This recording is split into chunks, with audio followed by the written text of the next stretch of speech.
Hi, this is Ken and Michelle Bass. And you're listening to the Resilient Parenting Podcast.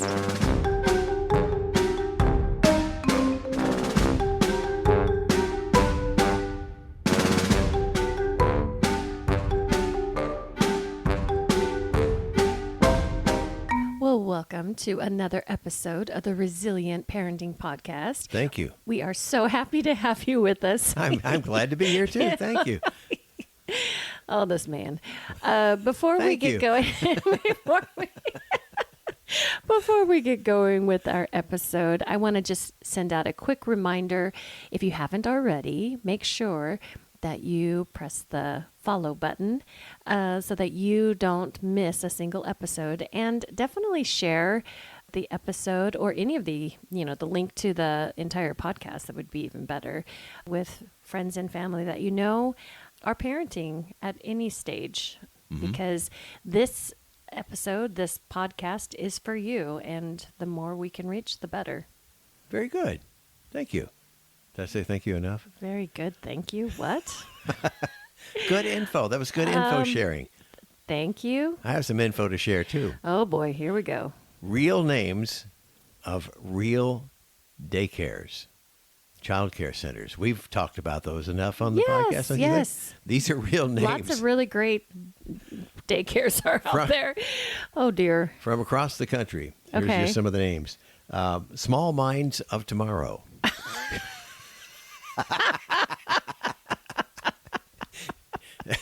Oh, I have so many jokes. Oh.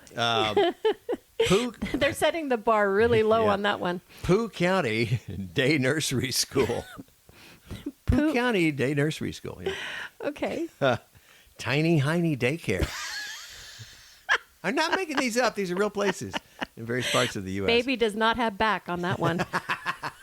There's Martini Kids Club. Oh, wow. It's a party every day. That or after you pick them up, you're like, oh, man. Oh, goodness. Also, Ankle Biters Home Daycare. Wait, is that a dog daycare? Now, ankle biters. You've heard kids referred to as ankle biters. I have not. Oh, well, now you have. Okay. I've only heard of like chihuahuas. And finally, this one you may have actually heard of. Raise your hands if you have. This is located here in Idaho. I'm not sure where. Oh. I'm not sure, but it's actually called Tater Tots. Oh, I think I have seen tater tots. Have you? That's actually really cute. It is. Much cuter than ankle biters, I think.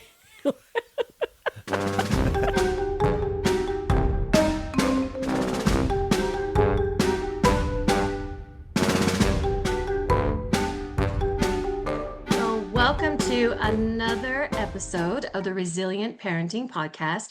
Ken and I are joined by Karey Perkins Robles, who has many titles, but we will start the introduction by saying she is going to honor us with sharing her life experience, her story of experiencing adverse childhood experiences, and then sharing how she overcame them.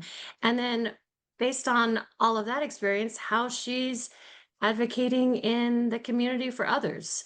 So welcome, Karey. We're super happy to have you with us today. How are you doing? I'm doing well. Thank you so much for having me today. I'm excited. Well, so that was a really brief introduction. Can you share all the different things of who you are and what you do with our listeners? So my name is Karey Perkins Robles, and I like to say I'm an advocate for advocacy.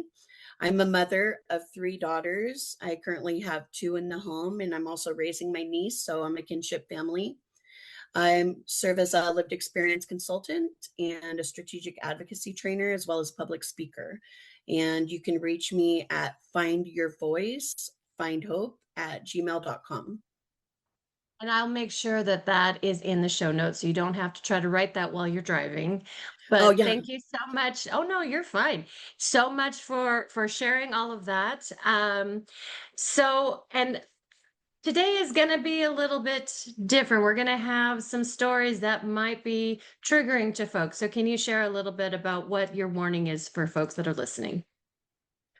Well, I'll be sharing my experiences with adverse childhood experiences, like the experiences themselves. So there could be some unsettling details regarding that, and also the effects of ACEs, how it affected me. Those also could be a little graphic. And Okay. then also how to overcome the adverse childhood experiences. And so those hopefully will bring hope for parents and caregivers that have experienced uh, adversity. Absolutely. And I think it's important that that you do share and tell the stories. Um, because sometimes, it's easy to go, oh yeah, bad things happened, but you can kind of almost like be detached from that. But when you actually hear it and feel it a little bit, it hits different. So I really want to thank you for your vulnerability and being willing to come on with us today and share your story. So you're in a safe space, and yeah, we are here to listen, and take it away. So I'm going to begin by my story by sharing with you guys what it was like experiencing adverse childhood experiences. I'll just call them ACEs moving forward. So in second grade, that's when my mom's boyfriend was arrested after trying to kill her outside of our home. So I, with my sister, grew up seeing and hearing my mom being accused of cheating and being beaten. I'm pretty sure raped. And my sister and I were also used to getting molested. For instance, when my mom was able to leave the house, such as to go to the store, because she couldn't really go anywhere else, then she was only able to bring one of us, and the other one would have to stay home and endure the abuse. But not only did I witness those behaviors with my mom, my sister and I also experienced violence as young as I can remember. And me and my mom and sister were beat over like everything. And I was taught that fighting was how we handled everything. My sister was 4 years older than me, and we fought like sisters do, but um, about times 100. And so whenever my sister and I would argue or fight, my mom's boyfriend could hear us, he would make us all go to the living room and have my mom sit down in a chair to watch. And me and my sister would have to stand across from each other and take turns hitting each other, punching each other in the face or in the stomach. And if we tried to punch each other in the arm, for instance, then we would get hit by him. So I learned violence at a really young age. And our environment was extremely isolated, as you might be able to imagine. So ever since I can remember up until second grade when he was arrested, we didn't have friends in the neighborhood like other kids did. And the only time I remember seeing family was only on like a couple occasions. So the school was my only social connection growing up. And I only have a few memories of the being at the school. And one of them was dealing with a school psychologist. One day I had gotten called down to the school office and met the school psychologist in a room, and he had introduced himself and pointed out a good size easel, and he had asked me to draw a picture. I still can't remember what the instructions were, but I think it was something like draw a picture of your family. All I know is I drew a picture of me, my mom, and my sister. I feel like they were trying to make sure I was okay, but they didn't understand the context of my picture at this time because I didn't draw any graphic pictures or write any concerning words. So to the psychologist, it was just a picture of me, my mom, and my sister. But to me, it was a picture that didn't include my mom's boyfriend. I wish they would have been able to figure that out. And to this day, I still question why no one could figure out we were being abused.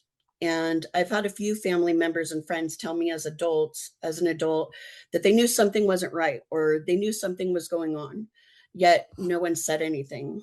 But as an adult, I was lucky enough to attend the Stewards of Children Prevention Training Program with the Idaho Children's Trust Fund, which teaches adults how to recognize signs of sexual abuse in children and how to respond and when and how to report concerns. So I'd like to encourage anybody out there to take this. It was really valuable. I wish the adults in my life would have known this information in order to help us growing up.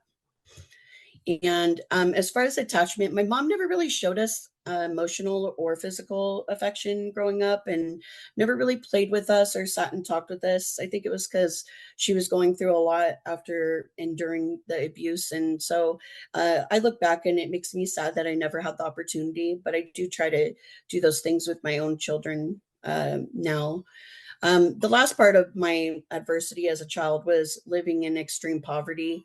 Um, we never got new things. I remember going to like Goodwills at night and going through the donations that were left out there. And this is a story I don't really usually share, but recently I had gone on a field trip with my daughter, and one of her friends was whispering to me that she lived in a trailer and she was embarrassed, and that the kids make fun of her because her family didn't have a lot of money. So to make her feel better, I told everybody, I was like, well, when I was, a child, I was like, I was so poor that I had to eat cereal with ants in it. And they were like, ew, yuck. And I was like, well, it was either that or starve. So I was like, I ate the cereal. And so it really made my daughter's friend feel better. But it's just, it's hard growing up in poverty. I always wanted to like play sports or be a part of something, but everything would cost money. And so I never got to do those things. So again, I was just really isolated. That's a lot. Yeah. That is a lot. I am curious, why do you think that you were asked to go into the psychologist's office to draw a picture? I believe that somebody within the school was noticing that something was off with me, but they Mhm. couldn't pinpoint it. Of course, I'm not going to say anything. I was threatened to, be killed or for my family to be killed by my mom's boyfriend if I were to say anything. So I think that that was their way of trying to investigate it. Mhm. But they just, like I said, they didn't know the context. So Yeah. unfortunately, it was unsuccessful. Yeah.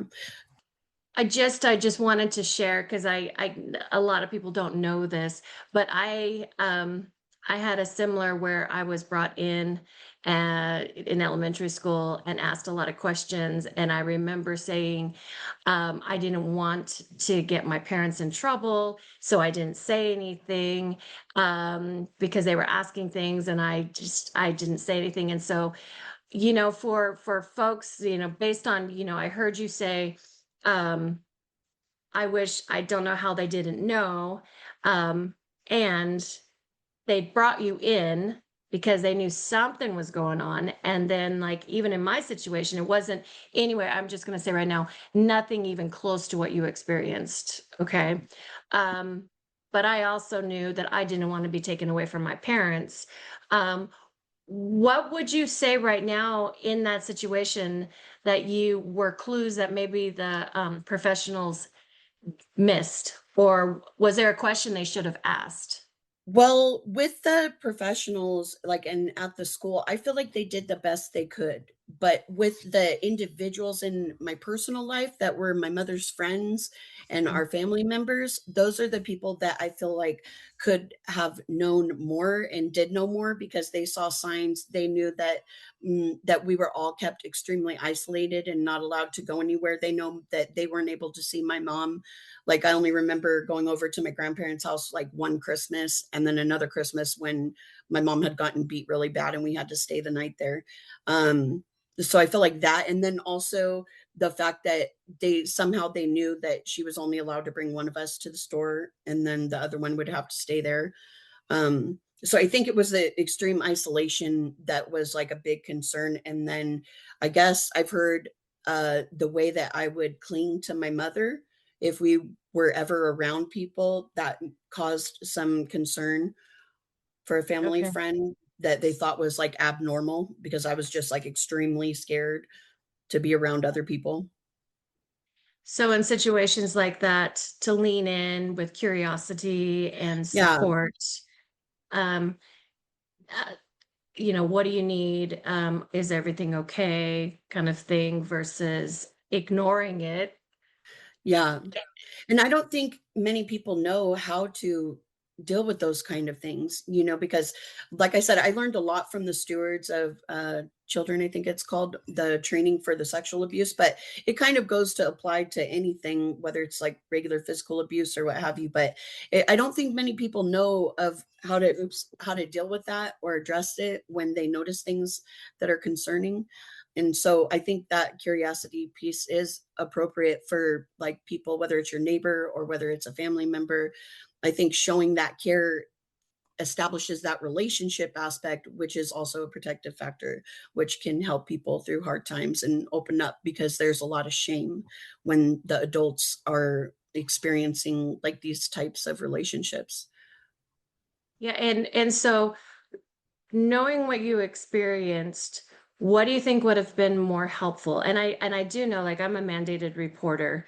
If I suspect abuse, I need to report. But at the same time, there's also that piece of like, if I'm a friend to someone and I'm noticing, to come in with curiosity and see what they need and how I can help. What do you think do you have a weigh in on what you think is the best practice for supporting families that are experiencing this or that you suspect are experiencing this? Rather than, I know that there's like mandated reporting requirements in all kinds of areas, but I definitely think leaning in a more relational tone is going to be more effective, because people aren't going to feel um, trusting with people that just go and report. They're going to feel Mm, better with the people that lean in with that curiosity and are trying to make sure that they're okay and validating them and their safety and that they want to help. yeah. What's a good way to get into that as a friend or whatever? Because some people may be thinking, well, it's not really any of my business, but you have that question in the back of your head. What's the best way to approach it? For me personally, I think of it as coming to someone that I care about, because I care, whether it's a neighbor, whether it's a family member or a friend. I still care about people's well-being.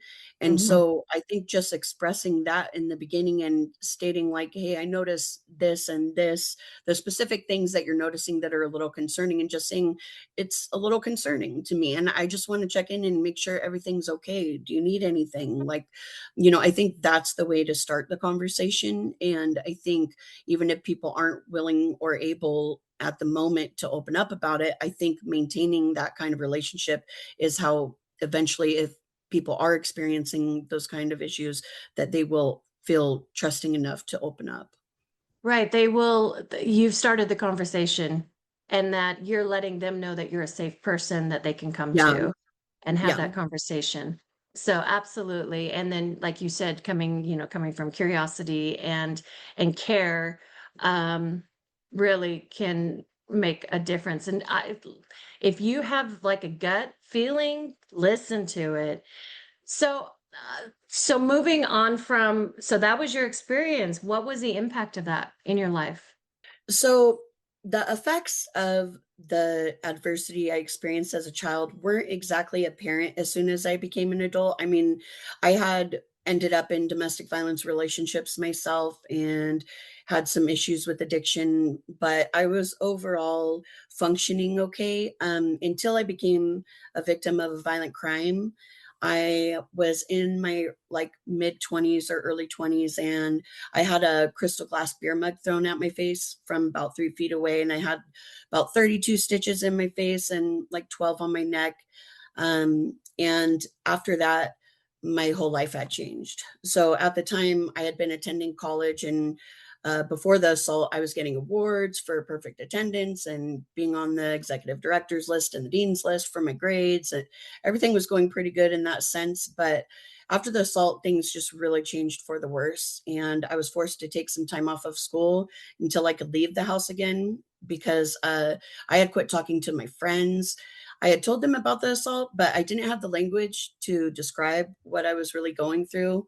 And I mean, at first, I really couldn't even leave the house. I couldn't check the mail. I couldn't take the trash out. I couldn't go to the store. I couldn't do anything. Um, Everything was just triggering flashbacks, people moving their hand by me or acting like they're going to throw something. My mind and body would just react as though it was all happening again. And I would start trembling and hyperventilating, and my brain would kind of stop functioning normally. And I'd get extremely scared and sometimes pace or rock back and forth, and just was really afraid that the same person or someone else was going to hurt me again. and my mind would just be racing all the time. I couldn't sleep. I started self-medicating, and I was just spiraling out of control. And I didn't know what was happening to me. I know I had no control over it, and I didn't know how to stop it. At that time, mental health wasn't something that people talked about on the streets in my community. I didn't even know it was a thing. I had never heard of the term mental health. Looking back, I know that I was struggling with undiagnosed and untreated mental illness. And I was doing everything to escape the pain that I was feeling. It brought up feelings about my entire life, like being abused and feeling alone in the world. And I was experiencing like PTSD flashbacks of my childhood abuse, and I would self-harm in order to escape any intimacy or any feelings. Like I couldn't even feel positive feelings like happiness or love. I would have to self-harm because I just couldn't handle any of it. I didn't care whether I lived or died. I lived a very reckless life, and I had multiple suicide attempts that landed me in the hospital. And the sad part was, instead of support from my community, I got shame. People called me crazy and asked me like, what's wrong with you? So it was really hard, but I do feel blessed looking back, because I feel like God put angels in my life. He did put some caring people in my life, but they were all only in my life for like short periods of time, but it just so happened to be during the darkest times of my life. And, I know that he put them there in order to save me. They would like break into my house if I didn't answer, to make sure I was still alive, and take care of me if I had overly self-medicated or self-harmed too seriously. And this is something I share with everybody that's important. I always tell people our words have the power to save someone's life, and they also have the power to lead or contribute to someone ending their life. For instance, like one day I was just feeling really suicidal, and I went into the liquor store to buy some alcohol, and a guy told me, he was just like, I like your style. And it might not sound like much, but I just went to my car and I sobbed, and I didn't kill myself that day because I felt like a little bit of worth, and so I always tell people, choose to save a life, be kind to people. Um, Something else, it really affected my parenting. Of course, my oldest daughter at the time, she had to deal with a lot because of my instability after the assault. Trying to parent while unhealed, being unhealed myself, was very difficult, and I wasn't able to show up for her in a healthy way. I struggled to self-regulate, and it was just unstable for her. Um, but soon the time came where I had to return to school, because I could only take so much time off if I wanted to finish the program. And so while I was still struggling, I did have to return, and it didn't go well. This time around, I wasn't turning in my assignments, and I was missing a lot of school. Um, so one day I got a call from Mr. Langley. He told me I needed to come down to the school to talk to him. And little did I know at the time that this meeting would change everything. My very existence, my future, things would never be the same again. So Mr. Langley was the criminal justice program director at my school, and he had also been my professor for a few different classes. English was my favorite. He was a Iraqi freedom veteran and also a retired sheriff, and he had known me since I first enrolled in the school, and so we were pretty cool. So I went into his office, and he was like, Karey, you need mental health treatment. And I was like, I didn't even know what mental health was. And so he explained it to me, and he was very vulnerable and shared his own experience about getting post-traumatic stress disorder from an officer involved shooting event that had taken place with him. And so I took the number, and it took me about a month or so to make the call, but I did. And I'm glad that I did. uh, the first person I saw was a psychiatrist, and I was diagnosed with bipolar and PTSD. And I was told that if I would have gotten mental health treatment as a child, such as therapy, then I might not have had the diagnosis that I had at the time as an adult. At this time, I also was able to get a therapist for the first time. And something really valuable was joining my first group therapy. It was a trauma group. And I had also never heard the term trauma before.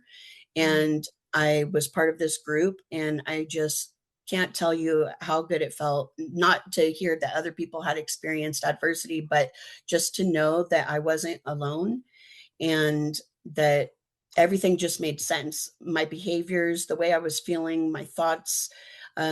So everything just kind of clicked and made sense. And I was like, okay, so I'm not weird. I'm not crazy. There's nothing wrong with me. This is normal.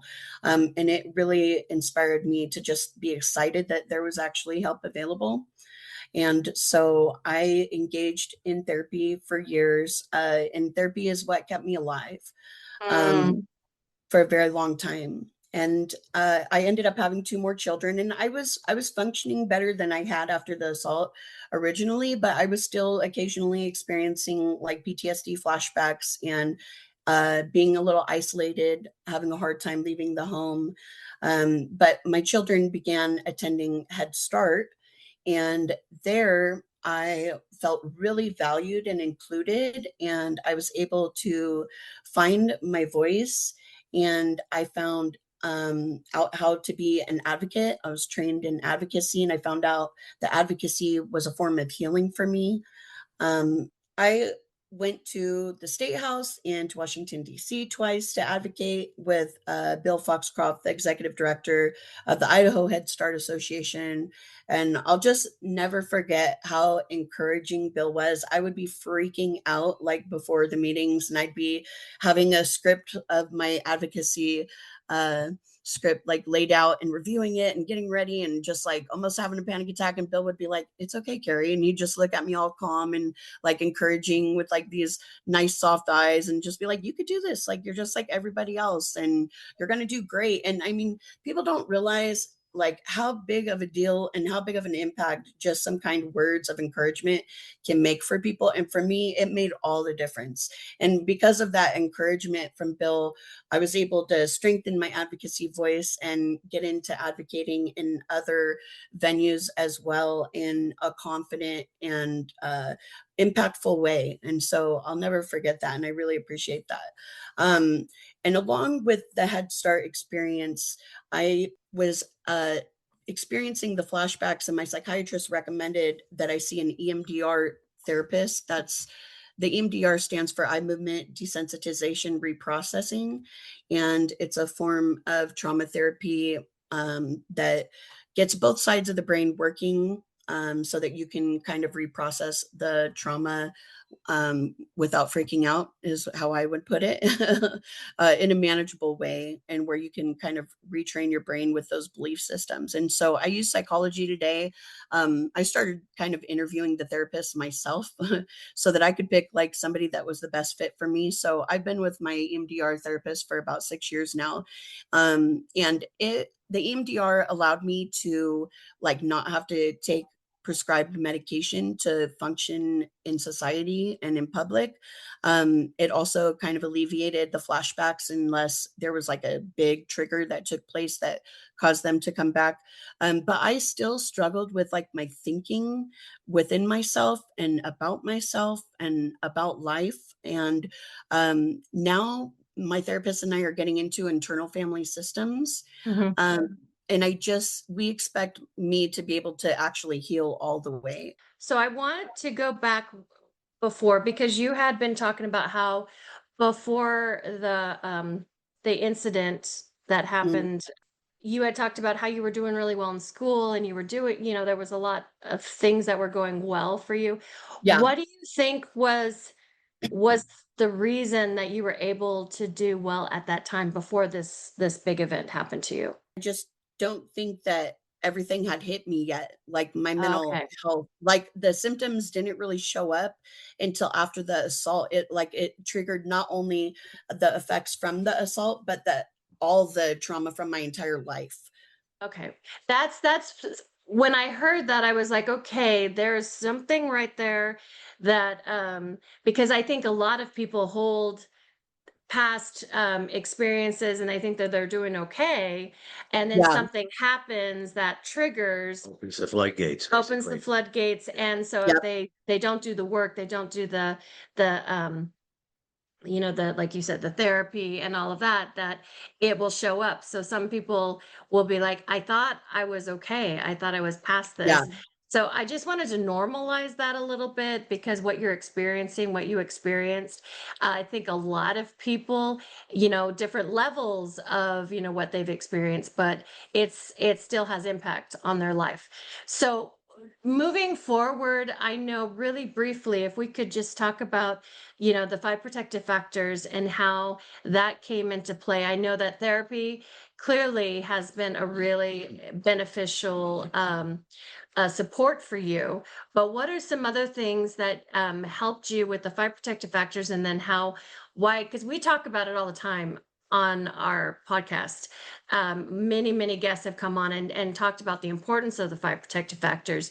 You have life experience that can actually shed light on how that had impact on you. So the relationships that I formed with Head Start that offered a safe space to share my voice and my experience in a way that allowed me to advocate for my child and for my family and for my community, that made a huge difference because I had never experienced a relationship in any way with my community at all because I grew up in a big city and it didn't really seem like anybody really cared about people that like lived in poverty, for instance. And so I think that was major. It made me feel like I was included in something and a part of something. And then also the individual relationships that you form with people make just the biggest difference. So my relationship with Bill and the safe space that he provided for me, he accepted me the way that I was, even if I was about to have a panic attack, he encouraged Mhm. me and supported me to get through it. Those help build to resiliency. Like those times that I was freaking out, but I made it through and Bill helped me by encouraging me, that built resiliency for me every single time. It made me believe in myself that I can make it through those hard times, even when I thought like I was going to freak out and it wasn't going to go good. So I think the relationships are the most important protective factor that make a difference for people, especially people that have experienced trauma. So, for instance, when I was a child, then I didn't have any trusted relationships with anybody, no adults, no social connections, nothing like that. But the blessing is that when I became an adult and I had gotten those relationships and social connections, it still made a big impact on my life and allowed me to start to build resiliency at that time. And I continue to do so because of them. So I'm really grateful. That's amazing. And one thing that that you were talking about in terms of living in poverty and not only the isolation but the limitation on what resources were available to you. Will you tell us more about, uh, like you talked about the sports activities, and I know for me, choir was a big thing. What you had mentioned about offline about investing in these activities for folks that don't have the funds. Can you tell us more? Yes, something that I'm really passionate about and that I try to advocate for anytime I can is getting ongoing resources to children in the community, whether it be like a weekly sports class or some kind of group, but something that's ongoing because occasionally, like our recreation district will have like a random class or something that the children can attend. But children really need that ongoing outlet. I think not only does it potentially provide a safe place to where children that may be experiencing a hard time at home, it'll give them a safe place to be able to maybe find support and talk about it. But it also just builds, like, gives them an outlet, a positive outlet to belong to something, to have something to look forward to be a part of. And I was always so sad that I never got to be a part of anything because of the cost. And so I think that our society doesn't always understand the depths of poverty, that people don't always have a car or they can't always afford that $30 a month fee. And so I think just having accessible opportunities for children to get involved is huge. And what do you think about like the community schools where they have the community schools where there's a safe space for kids to come to after school that typically it's free and they're able to, I know there's art rooms and other things that come up. What do you think? Yeah, I'm really grateful for the community schools grant. My children have taken advantage of it by attending the after school program. However, it depends on how reliable my transportation is. At the time, I've had some issues with my car, and my children weren't able to attend because I couldn't drive them there. So that's why transportation is a huge factor. Whether the event is or the club or group might be free, it's about getting the kids to and from there. So the most vulnerable in our communities are the ones that don't have transportation to and from these opportunities. And so I always try to remember those children and those people. That's a good point because in my mind, like the community school was at the school, so they could Yes. just go right after school. But then there's the idea of like there is a time when it's closed, and if the Yes. parent is working or doesn't have a car, then they Mhm. wouldn't be able to come and get them. So that is a really good Correct. point. So thanks for Yeah. bringing that up. Yes. Okay. Yeah. Quick flashback here, going back to what initially happened to you as a child, and a lot of parents, a lot of adults did not realize what was going on, didn't see what was Mhm. happening. Is there uh, some kind of ongoing education system for adults now to actually start asking questions, to try to see what's going on before their eyes without realizing it? Does that make any sense? Like training so they Um, know what to look for. Yeah, I mean, not everybody's yeah. going to be signing up for training, but some kind of, well, advocacy, I guess, where adults will start understanding better. I think the Stewards of Children is a great resource for learning about the identifying and like how to deal with the sexual abuse concerns. But I think really just educating yourself on adverse childhood experiences and the way that like the warning signs. I'm not really sure of any like broad training for people to identify abuse or neglect in the home, but I would say that if anybody ever does have concerns, that relational trust building approach would be the best way to try to support someone through any concerns like that. Yeah, definitely like curiosity, as we talked about, Yeah. following, listening to, like if you're getting like that feeling, trust your instinct and just be curious. If you're wrong, great. But what if Yeah. you're not? Yeah. What if Mhm. you're not? And so those that are listening right now, and maybe they're in a situation similar to what you were in as a child, or maybe, because there's different, you shared from your childhood than your adult, and some things that you dealt with from the trauma. So we'll just say wherever you are on the spectrum of where in your life you're at, if this is something that you're listening going that sounds like me or something I'm dealing with or someone that I know, what would you say to them? What would be something they could do? Well, first, I would say you're not alone, or the person you know isn't alone, that there's a lot of people that have gone through a lot of hard times and a lot of hard challenges, and that there is help available. And so don't lose hope. I would encourage people that have experienced, that are experiencing some mental health struggles to seek mental health treatment. Included in the links that I provided is one for Magellan's eligibility screening for people in Idaho that either do or do not qualify for Medicaid.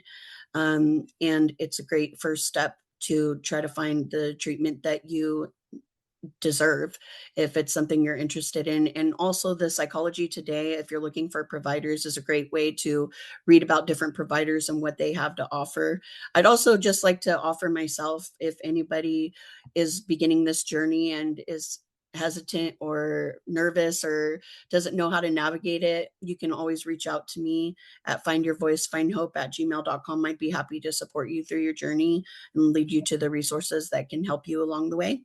Well, we so appreciate you again coming on the show, being vulnerable, sharing your story, and not only, the experiences, the negative experience that you experienced, but then what were those protective factors that came into play that we all can have a part in people's lives. So never underestimate the power of kindness, of of pausing and asking, are you okay? Do you need something? I'm here.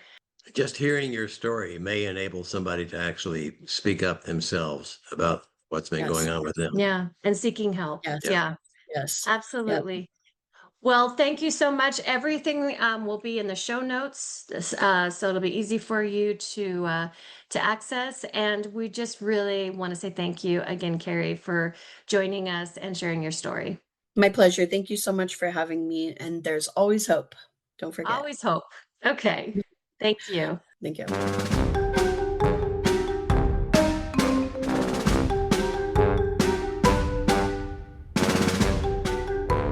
This podcast is brought to you by the Idaho Children's Trust Fund.